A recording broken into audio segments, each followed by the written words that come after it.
My name is Ashton Warner, and this is the video for my FHIR Demo assignment.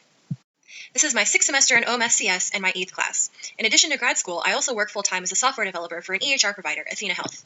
I'm taking this class because despite currently working in the healthcare industry, I have no formal education or background in it, and only know what I've been able to pick up on the job. I've learned a ton just being thrown into it at work, but I'm excited for this class as a chance to formalize more of my knowledge and hopefully move into a more data analytics-related role. FHIR stands for Fast Healthcare Interoperability Resources. It's a standard that describes data formats for exchanging healthcare information electronically using data models that represent clinical concepts such as appointments, medications, or patient. It is developed and maintained by the Health Level 7 organization and is free and unrestricted for anyone to use. It's also an API that again can be implemented or used by anyone for free. One of the most exciting current uses of FHIR is in the Argonaut project, which is a cooperative initiative between several private entities to advance adoption of modern interoperability standards using a FHIR-based API. This effort follows on recommendations from the Joint FIT Standards and Policy Committee's JSON Task Force report. Participants include electronic health record providers like Epic, Cerner, and Athena Health, as well as medical provider groups like Beth Israel Deaconess Medical Center and the Mayo Clinic. FHIR might see much more popularity in the future as well. One of the proposed requirements for Meaningful Use Stage 3 requires that an Office of the National Coordinator certified API be provided so patients can access their data through third-party apps in a timely fashion. A Government Health IT Policy and Standards Committee task force has noted that FHIR is currently the best candidate API approach to share and access healthcare data. Let's now take a look at FHIR in action. Pictured as the Georgia Tech FHIR server. Along the left-hand side, you can see several tabs corresponding to resources. These are clinical concepts that the FHIR API is based around. Pictured above is the search page for the patient resource. FHIR standards define the patient resource as demographics and other administrative information about an individual or animal receiving care or other health-related services. We have several criteria we can use to search for patients: their ID, birth date, last name, gender, first name, or full name. The green plus sign button allows us to specify multiple criteria on which to search. Here are the options all expanded out. You can see each is formatted according to what data type they are. The birth date field gives an option for a date range, while name-related fields accept strings. We can also specify how our results are ordered and presented to us, as well as how many records should be returned. Here, I've done a search with no parameters limited to the first 5 patients. This is what the results of our search look like.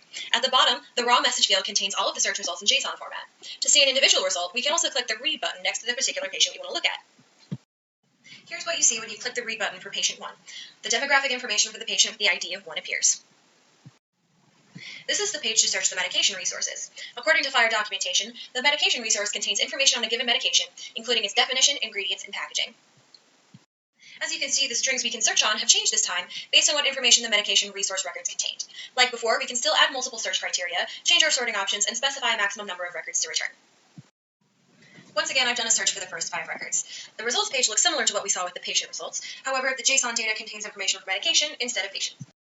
Once again, clicking the Read button next to a particular medication brings up the JSON information for just that medication. Here we can see the JSON result for the pertussis vaccine. This is the page to search encounter resources. The official FHIR specification states that an encounter is an interaction between a patient and a healthcare provider or providers for the purpose of providing healthcare services or assessing the health status of a patient.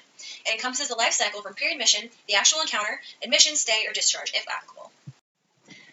Here again, we can see that the search terms have changed based on the information that's included inside the encounter resource. You'll notice that many of these look familiar, such as sort results or limit the number of options returned. You'll also notice this time we have an option to include the patient record linked to the encounter as well. Once again, I've done a search for the first 5 encounter records. The results page is displayed here. Clicking on the Read button for one of the encounters pulls up the relevant information, such as the patient name and ID, provider name and ID, and time period in which the encounter occurred. Remember back to the button on our search page to specify that the associated patient information should be included in the encounter search results as well. This is the result we get when we search the first 5 records with that option checked. All of these encounters correspond to only one patient, so only their information is included. It is included at the bottom of the raw information bundle like any other, and can be read like any other bundle as well. Here, we can see at the bottom of the page the information for that particular patient. Now let's determine how we can use FHIR to find healthcare data on a particular patient. We'll be searching for information on Marla Dixon. Our search starts again in the patient resource page, where we can search her by first and last name. Our search has resulted with 1 record corresponding to 1 patient, Marla Dixon, and all of her associated demographic information. We can determine from this that her patient ID is 532080. We'll keep that in mind as it'll help us on our subsequent searches. Now we can access the condition resource. Here, we can use the patient ID that we identified in the previous step to search on.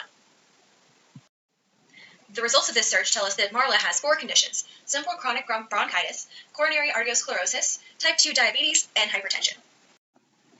Searching the encounter resources for Marla's patient ID gives us 3 encounter records, one on 6/3/2012, one on 8/24/2011, and one on 4/23/2011. Searching Marla's patient ID on the medication order resources page reveals that she is taking 3 medications as pictured here. Searching the observation resource records for Marla's patient ID yields 27 results. The observation resource track measurements and other simple assertions made about a patient, device, or other subject.